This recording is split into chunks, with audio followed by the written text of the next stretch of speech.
J'espère que vous passez une bonne soirée à l'occasion de cette 19e édition. Cette passion, en fait, elle est arrivée à l'âge de 17 ans. C'est un peu grâce aussi à ma grand-mère maternelle, puisqu'elle servait le café à un directeur de radio où j'ai commencé à bosser. Je connaissais en fait parfaitement le cyclisme et c'est ce qui m'a permis d'intégrer en fait la rédaction sportive à l'époque. Et puis cette aventure a duré 5 ans. Il y a eu ensuite un espace de presque 20 ans sans micro, ce qui a été extrêmement difficile pour moi. Et puis après, j'ai repris le micro sur le bassin d'Arcachon en 2010. J'ai créé ma micro en 2012 et puis je n'ai cessé depuis d'animer. C'est vraiment une grande passion. Ce qui me plaît le plus, effectivement, c'est l'aventure humaine et le fait en fait d'être une transmission, une route de transmission finalement entre l'interlocuteur et ce qu'il souhaite faire passer comme message. Et c'est vrai que j'ai toujours beaucoup aimé l'humain. Donc pour moi, c'est allier la passion de l'humain avec finalement le journalisme, parce qu'on fait quelque part aussi du journalisme.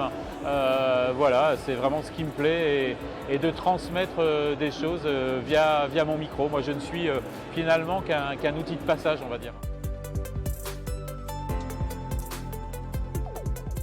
Je couvrais un match de l'AJ Auxerre à Nevers en Coupe d'Europe. Et de tête à la fin, dans les vestiaires, je suis allé interviewer Basile Boli.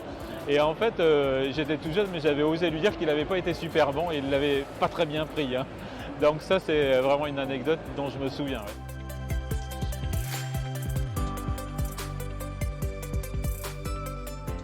Je présente des séminaires, je présente des fêtes locales, tout type d'événements en fait, qu'ils soient grand public ou d'entreprise, avec le souhait de développer évidemment la partie séminaire et convention en présentation.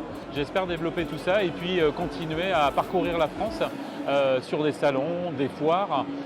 Et puis pour tout dire, j'aimerais aussi refaire de la radio et pourquoi pas un peu de télé, donc petit clin d'œil. J'ai connu le vélo vraiment de très près, c'était vraiment une passion, des rencontres avec Bernard Hinault, Greg LeMond, Laurent Fignon, tous ces grands champions des années 90, vraiment ça m'a animé parce que j'étais derrière mon poste de télévision à regarder le Tour de France et jamais je n'aurais imaginé rencontrer en tout cas tous ces cyclistes par exemple. Le bassin d'Arcachon était vraiment un grand coup de cœur pour moi. Et c'est assez marrant parce que merci aussi à Pascal Obispo d'avoir interprété Tomber pour elle, une vraie chanson commanditée par le syndicat d'initiative qui m'a fait découvrir en fait le bassin d'Arcachon. Et donc c'est vrai que quand je suis venu ici, une fois, deux fois, trois fois, je me suis dit pourquoi pas et l'opportunité s'est présentée professionnellement. Et je ne regrette vraiment pas d'être venu ici parce que c'est vraiment un territoire exceptionnel.